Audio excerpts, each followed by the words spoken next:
السلام علیکم ورحمۃ اللہ وبرکاتہ۔ دوستو، میں ہوں آپ کا بھائی حافظ غلام مصطفیٰ سعودی عرب، آپ کے عزیز۔ اس سال حج 2026 میں آ رہے ہیں تو یہ ویڈیو آپ کے لیے بہت زیادہ اہم ہے۔ بہت سارے حجاج کرام یہاں کے پریشان ہو رہے ہیں، گلے شکوے کر رہے ہیں، بہت ساری باتیں کر رہے ہیں جو آپ لوگوں سے شیئر کر رہا ہوں۔ اس کے علاوہ دوستو، بڑی خوشخبری کی بات یہ کہ یہ جو حج 2026 ہے پہلے حجوں کی طرح نہیں ہے، یعنی اس میں بہت ساری فیسلٹیز، بہت ساری سہولیات ایسی ہیں جو حاجیوں کو ابھی تک پتہ نہیں ہے۔ حاجی ان سے فائدہ اٹھائیں گے تو انشاءاللہ فائدہ ہوگا۔ تو دوستو، پہلے نمبر ویڈیو آپ لوگ دیکھ سکتے ہیں، سال حج 2026 میں یہ نئی سہولت دی گئی۔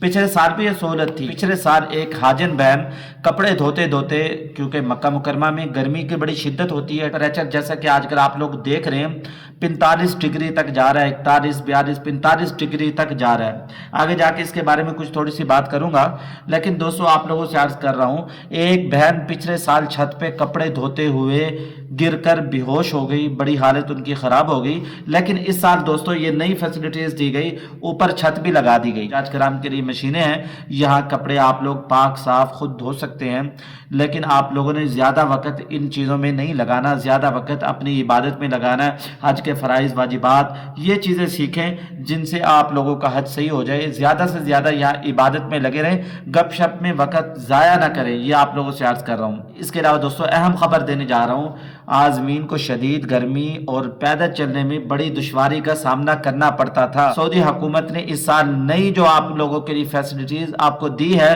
وہ یہ ہے کہ نئی ایسکیلیٹر مینا میں لگا دیے گئے ہیں، جس کو حاجیوں نے استعمال کرنا ہے۔ ایک جگہ سے دوسری جگہ حاجی بآسانی جا سکتے ہیں۔ لیکن دوستو آپ لوگ جانتے ہیں بہت سارے لوگ ایسکیلیٹر پہ قدم رکھنے سے ڈرتے بھی ہیں، بہت سارے لوگوں کو اس پہ چڑھنا نہیں آتا۔ اگر آپ کے ساتھ بوڑھے والدین ہیں، بوڑھے حاجی ہیں جن کا آپ لوگوں کو رہنما گائیڈ بنا کے بھیجا گیا ہے، رہبر بنا کر بھیجا گیا ہے، دوستو ان کی خدمت کریں، اللہ تعالیٰ آپ لوگوں کو بہت زیادہ اجر دے گا۔ محمد صلی اللہ علیہ وسلم کا مکہ شہر ہے، آپ صلی اللہ علیہ وسلم خدمت کیا کرتے تھے، اور مکے کے لوگ جو کفار بھی تھے اس زمانے میں وہ بھی حاجیوں کو پانی پلاتے تھے اور ان کی خدمت کیا کرتے تھے۔ حالانکہ وہ بہت زیادہ اسلام کے سخت تھے، لیکن دوستو حج کے دنوں میں وہ بھی حاجیوں کی خدمت کرتے تھے۔ ہمیں بھی یہاں خدمت کا جذبہ لے کر آنا چاہیے۔ آپ کے ساتھ جو بوڑھے ہیں ان کا خاص طور پر خیال رکھیں۔ رش کو کنٹرول کرنے کے لیے اسمارٹ مانیٹرنگ کا استعمال کیا جائے گا۔ عازمین کو بر وقت مینا مزدلفہ عرفات میں پہنچایا جائے گا، عازمین کی دیکھ بھال کی جائے گی۔ اگر کوئی شخص وہاں یعنی کسی کو دل کا دورہ پڑ جاتا ہے جیسا کہ پچھلے سالوں میں پڑا، اس کو فوراً 2 سے 4 منٹ کے اندر ہاسپٹل پہنچایا جائے گا۔ جگہ جگہ پہ آپ کو پانی ملے گا، جگہ جگہ پہ کھانے ملیں گے، جگہ جگہ پہ یہ سسٹم جو آپ لوگ دیکھ رہے ہیں ان میں پانی اب آ چکا ہے۔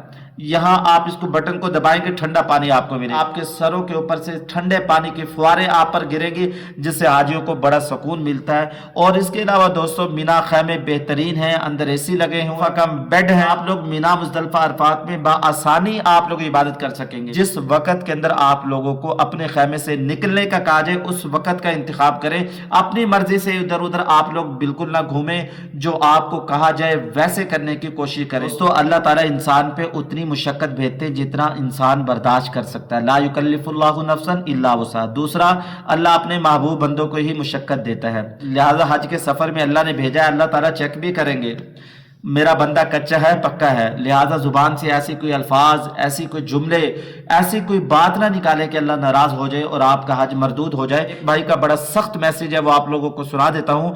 حج منسٹری سے درخواست یہ کہ ٹرانسپورٹ کا مسئلہ جلد از جلد حل کریں۔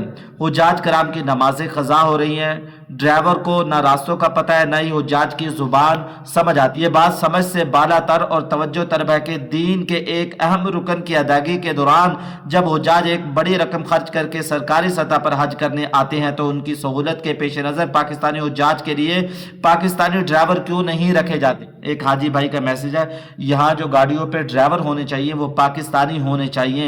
غیر ملکی ڈرائیور حضرات کو اردو کی سمجھ نہیں آتی اور وہ اپنی مرضی سے پورا علاقہ گھما کر واپسی اسی جگہ پر لے آتے ہیں، حجاج کی نمازیں قضا ہو جاتی ہیں۔ نیز عزیزیہ میں مقیم تمام پاکستانی حجاج کی ٹرانسپورٹ کے لیے صرف 2 بسیں مختص کی گئی، جو کہ حجاج کے ساتھ ایک بہت بڑا مذاق لگتا ہے۔ ہندوستانیوں کو ایک غیر مسلم ریاست نے اپنے حجاج کی سہولت کے پیش نظر بسوں کا بہت مناسب انتظام کروایا۔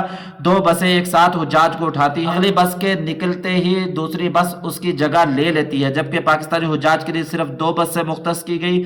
جو جن کے ڈرائیور بھی بھائی بتا رہے ہیں کہ وہ پاکستانی نہیں ہے، یعنی ہمیں مشکلات کا سامنا کرنا پڑ رہا ہے۔ تو بہت سارے حجاج کرام یہاں کے پریشان ہو رہے ہیں، لیکن خاص میسج آپ کو سنا دیتا ہوں۔ ایک بھائی نے جو پچھلے سال حج کیا تھا، اس نے بڑا اچھا کمنٹس کیا ہے، حجاج خود کو تیار رکھے مصائب اور تکلیف کے لیے۔ رہائشی عمارتوں میں سہولت کا فقدان بہت بڑا مسئلہ ہے۔ پچھلے سال ہم لوگ بھی صبر و شکر کے ساتھ اللہ سے قبول کرنے کی دعائیں مانگ رہے تھے، ایسے یہ دعا کریں، یا اللہ ہمارا حج قبول فرما، یہ جو پریشانیاں ہمارے پہ آ پڑی ہیں یا اللہ ان کا کوئی حل فرما۔ دوستو ایسی باتیں کرنے سے کہیں اللہ کی ناشکری نہ ہو جائے، اللہ کی جو نعمتیں ہمارے پاس ہیں وہ چھین نہ جائیں۔ رائے کا کمنٹس باکس میں ضرور اظہار کیجیے گا۔ السلام علیکم ورحمۃ اللہ وبرکاتہ۔